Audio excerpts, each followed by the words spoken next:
Kelly Krauskopf, if you can't handle the heat, get out of the kitchen.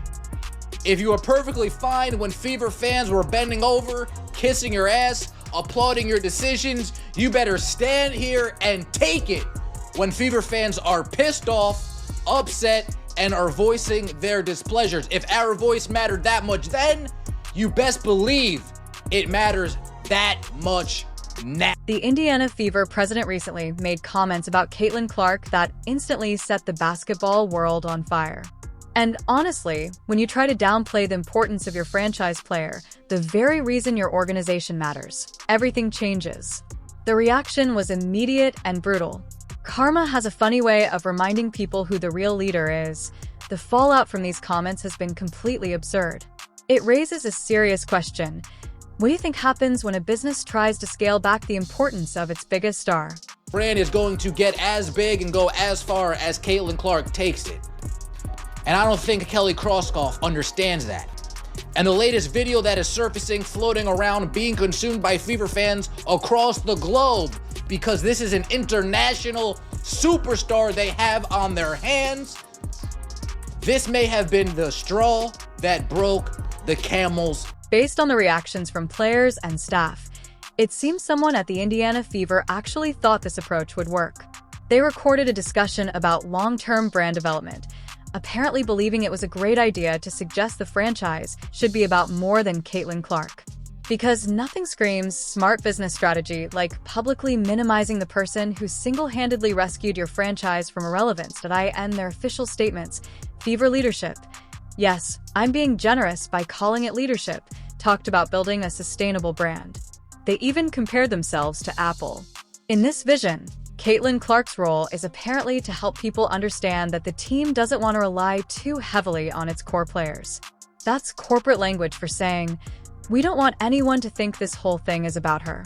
That we want to sustain the growth and the interest level in the franchise. I mean, this is about the Indiana Fever.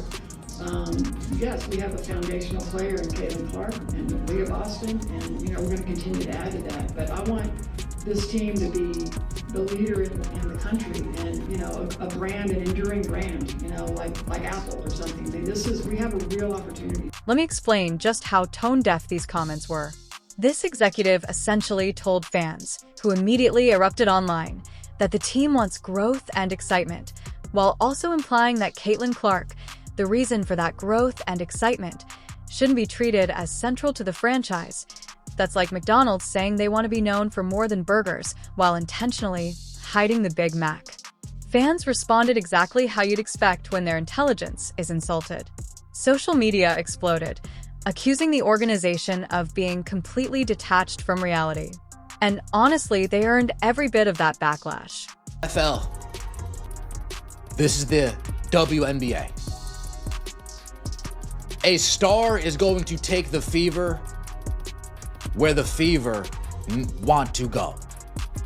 And that star is Caitlin Clark. Kelly, you're talking about being a leading brand.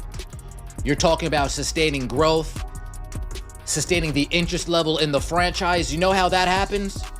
Is if Caitlin Clark stays in Indiana, is if Caitlin Clark is participating in an entertaining and exciting brand of basketball that doesn't take away and diminish her skill sets, that doesn't turn off fans that have been following her for the last 3 to 5 years.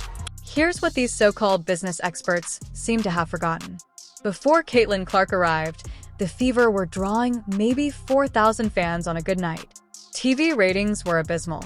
National relevance didn't exist. The franchise barely registered in broader basketball conversations. Then Caitlin Clark showed up. Suddenly, arenas sold out. Attendance records were shattered. National attention followed. The Fever became relevant again. And somehow, in their infinite wisdom, leadership convinced themselves this happened because of their organizational brilliance rather than the generational talent standing on the court. The Apple comparison is especially laughable. Apple didn't downplay the iPhone or pretend the iPad wasn't essential. They built their entire identity around their groundbreaking products. That's what successful organizations do. They lean into greatness, not hide from it. History makes this clear. You don't minimize Michael Jordan. You build the entire Bulls brand around him. You don't pretend Magic Johnson wasn't central to the Lakers. Showtime existed because of him. These franchises became global icons because leadership recognized special players and constructed everything around them. Instead, the Fever seem more concerned with equal spotlight and managing feelings than maximizing winning potential. And the timing of these comments makes them even worse. Fans have already watched Caitlin Clark struggle in systems that underutilize her talent, teammates missing passes, spacing issues, and offensive schemes that actively reduce her impact. What does leadership do while frustration is already boiling? They pour gasoline on the fire by confirming fans' worst fears about misplaced priorities. The backlash was swift and severe. Fans began questioning whether the organization even deserves Caitlin Clark long-term. Discussions about her future started immediately. That is the exact opposite of what you want when trying to build a lasting brand. And here's the harsh truth. Those concerns are justified. Caitlin Clark isn't going to waste her prime years with an organization that doesn't fully value her. She's too talented and too competitive. In a market like Boston or New York, this kind of dysfunction would be torn apart daily by media and fans alike. The irony is brutal. In trying to avoid being too dependent on Caitlin Clark, the Fever are increasing the risk of losing her. When you fail to protect and elevate your greatest asset, someone else will. Plenty of franchises would gladly build their entire identity around her instead of trying to control her impact. That's the karma in all of this. What was meant to sound like balanced leadership instead exposed confusion, insecurity, and poor vision. Some organizations are blessed with generational talent and still fail to understand why they're winning. When you minimize star power in professional sports, you learn an expensive lesson now the basketball world is watching. This moment goes far beyond one quote or one press conference. It's a crossroads for the franchise. Fans are engaged, informed, and vocal. They aren't just spectators, they're stakeholders.